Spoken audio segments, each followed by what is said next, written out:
So did you ever watch Inside the Actor's Studio? I don't think I have.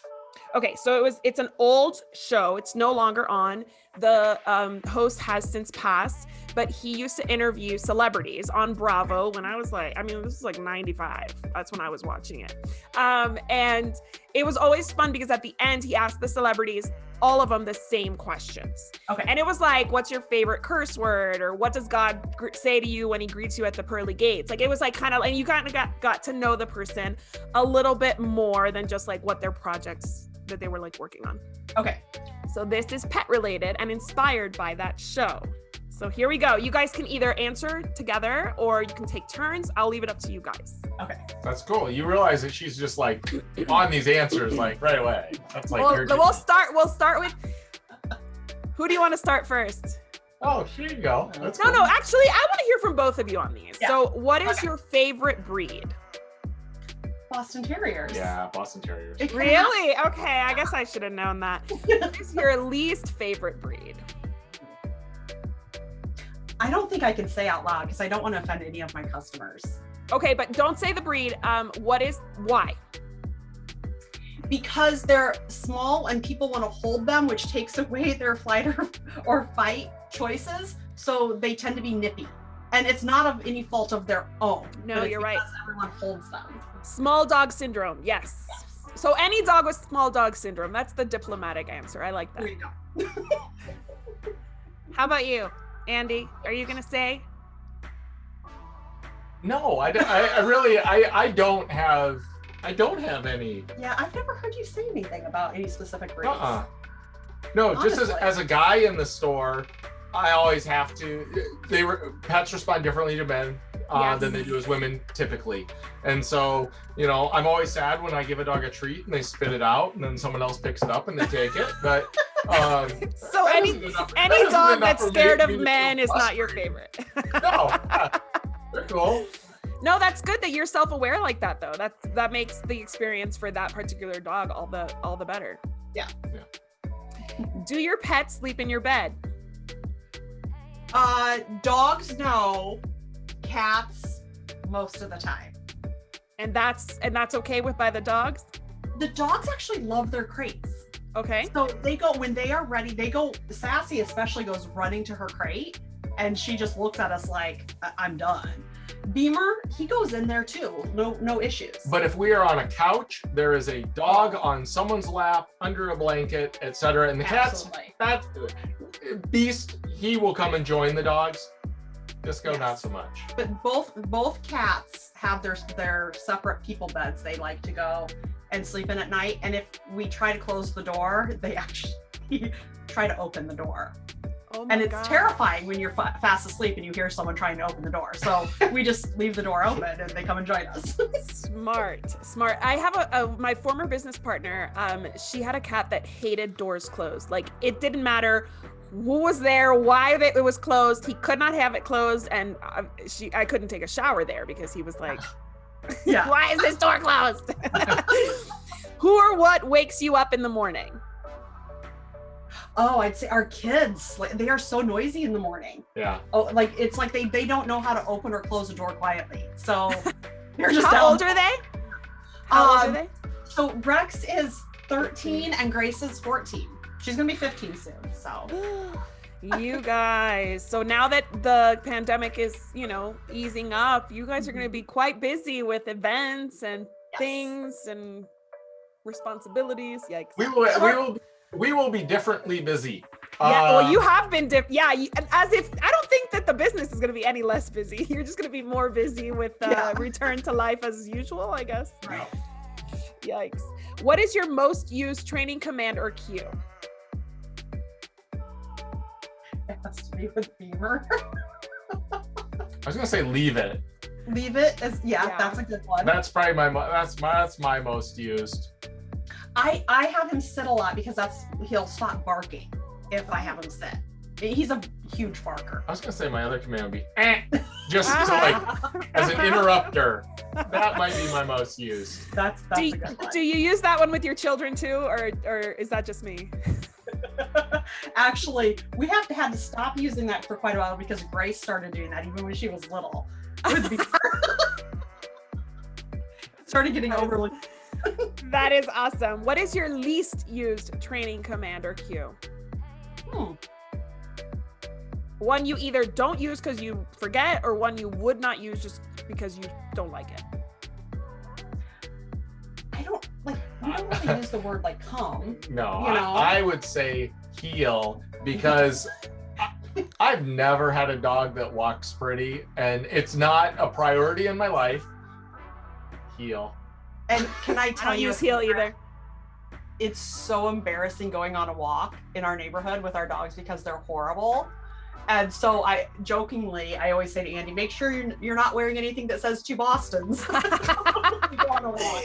Even with the no pull, they can't wear a no pull or what? It's not, and it's not that. It's like a yowling, Yes. screaming, talking. We want to come hang out with you, but it's Super excitable.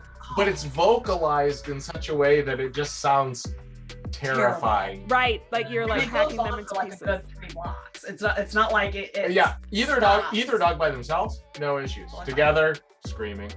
Oh my gosh, they're like announcing their arrival to all the neighbors. That's Yes. hilarious. Well, speaking of, what pet-related noise do you love?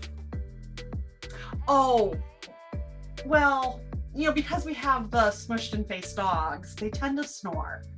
And it is pretty cute. It is pretty cute, unless it's keeping you up. No. And But- I was gonna say it's more of just like that. Aw. Do that a lot. As Beaver gets older, he is moaning a lot. And like as you're just like massaging and rubbing his back and stuff, he moans a lot. Like an old man. Like an old man. I love it. I love old dogs, so I love that. What pet-related noise do you hate? The reverse sneezing, because it's tough to make it stop and you want to help them. So our dogs, again, because of the Yeah, face, they do the reverse sneezing pretty frequently. and it's a little scary because it could, it's alarming. Yeah. Or I'll say the cat's coughing up a hairball in the middle of the night. That's not a good sound either. Ugh. It doesn't happen often because they're on good food, but it Exactly. happens every once in a Just while. that noise, the cough. Just any kind of hacking of any sort, like, will get you out of bed real quick, Right. for sure. Whether it's human or animal. Right. Any. Okay, so you all are entrepreneurs in the pet industry, but if you weren't doing that, what other job in the pet industry sounds kind of interesting? In the pet industry, Yes, in the pet industry. I would love to go around and coach other small businesses, small independently owned. You should totally do that. I mean, with all the extra time you have. Yeah. There's so many basic things they could tweak that would maybe just make their lives so much better, or Yes. just make things work just a little smoother. Yeah. Yes, And when you said systems, I was like, they know what's up. Yeah. Exactly. Yeah, and if I had to pick, it would be something similar, but I'd be more like back end, like streamlining some stuff to just, I don't know. People work too hard Yeah. for the results they get. Yeah, I bet you guys could do a really good team. Like, you would make a really good team to help people Yeah. scale their businesses like that. Yeah, for sure. What pet-related profession would you never want to have? Groomer. That's a good one. Have you ever thought about expanding to grooming, even though you wouldn't be the groomers? So, we actually shared space with a groomer for a year. She had just said, "Hey, I want to work on grooming. I don't want to do the retail. Can you come and take over my retail?" And we said, "Yeah, sure. Let's try it out." And then we won't ever do that again. And then in one of our newer stores, we actually built a space in order to have a couple self-serve dog washes. Very nice. So we were really excited about that. But honestly, like, I don't know if I've ever shared this with anyone outside of this household, but I was speaking with a business intuitive and she said, absolutely not. Like, I don't ever say absolutes, but absolutely you should not do that, because your stores are such fun places. And even if the dog isn't going to get bathed, they know that that option is there, and they will put the brakes on and never want to come into your store. So we scrapped that idea. I like that. Yeah, and I think so too. Within grooming, there are so many great groomers out there, but they are in control of that experience. Yeah.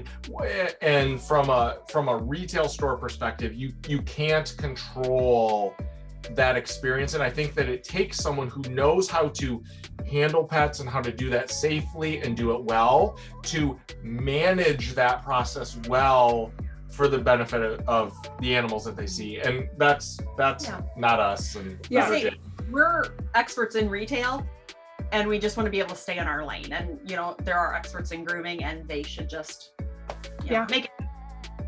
That's perfect. That's perfect. And what else did you learn from this intuitive? I want to, I'm not curious. It was very interesting. I've had a couple of talks with her, so. Yeah. I was going to ask, do you see her do you talk to her often? Is this like a one-time thing? Not as often as I should. I had met her in a female-centered business mastermind, and I just thought she was fascinating. I don't understand all of it, but I just find it fascinating. And I took her up on a session, and it was incredible. It was, it was incredible, but it was right at the perfect time to make the decision of if we were going to be doing, first of all, this specific location, and then also if we should do the self-serve dog wash. Yeah, because I think we both felt really good about the location, but a lot of our friends in the retail industry were telling us, you need to do the self-serve dog wash. It's so smart to do it, and I think that we had doubts about it. And if she did nothing other than confirm our doubts, that's fine. It allowed us to make a decision and move on, which is really, really valuable, and not questioning. Should I or shouldn't I have? Should I or Absolutely. So I say that I've interviewed a couple of animal communicators, intuitives, and a lot of people reach out when their pets are sick. And sometimes you just need somebody to confirm what you already know. Right? Absolutely. And that's kind of what you got. Like, you had a gut feeling and that person just validated it. I think that's a good way to put it. But that's also, we tell that a lot to our customers, that their intuition about their pets and how they are feeling about their pets is actually really, really critical. And the majority of our customers are women, and I don't know if they've been told not to trust that, but it's like, no, that is like a really, really super spidey sense, and you should be trusting that. And that should be part of your decision-making process with your pets. Because it's one of those things when you finally tell someone that's not right, or, however they were feeling about you, go, you're not crazy. They're suddenly like, oh my God, finally someone told me that I'm not crazy. And exactly. We're there for them. That's awesome. I love that. That's so cool. So you guys are fun and intuitive, which, perfect. That's a perfect combination. All right, the last question. And I call this part of the show Last Call, because at the end of the night, when it's last call at a bar, you've had a few to drink and you're more open and you're more willing to get in touch with your feelings. And it's also last call when our dogs go out for the last time every night. Yes. So if the Rainbow Bridge exists, who is the first pet to greet you when you arrive? Roscoe. Daisy would be watching to make sure everything was okay, but Roscoe would be there. Yeah, I think so too. Yeah. Who's Roscoe? Roscoe was our very first Boston who we adopted together. So were Roscoe and Daisy the original two Bostons? Yes. They were, and that's, they each had their own issues, right? But they are why we created two Bostons, because we knew that there were other pet parents who had the same questions or the same issues they were trying to figure out as we were. So, 16 years ago, there weren't a lot of stores like ours around. Oh. So we really felt like we were providing a need for pet parents. For sure. And in this show, I've learned, and especially in this part of the show, I've learned that many pets inspire pet businesses, many. And it's usually the soul pet, that pet that you're super attached to, that you'll never have a pet like it again. Yeah. I don't think we'll ever have a Roscoe again. No, he had a lot of special problems and issues. But again, it was one of those where our business was formed out of love for our pets, for making things better for other people's pets. And so it's one of those things where, it would be Roscoe. It would be, yeah. What would he say to you? He'd be like, "You did good, huh?" He would, and then he'd also be asking for popcorn. He loved popcorn. Which we stupidly gave him when Because we didn't know any better. We gave our grain sensitive dog popcorn. Yeah. For real.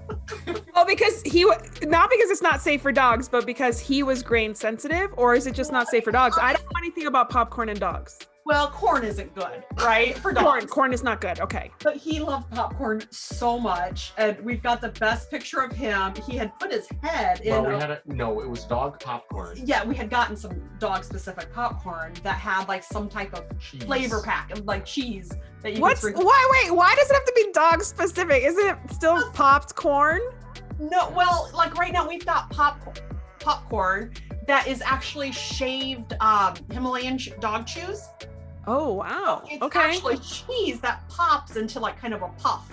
Got it. But he had put his head in the bag, and he came up and his whiskers were just like coated, full of this cheese, and it was just the cutest picture. He looked like Chester Cheetah. Oh my God. So yeah, he would be asking for popcorn. Awesome. That is so cool. Well, that is all I got for you today. Thank you again for sharing your time and your expertise with me. I love it. And I am going to name this show Perfect Purchase. Excellent. Thank you so much. It's my pleasure. It's nice to meet you, Andy.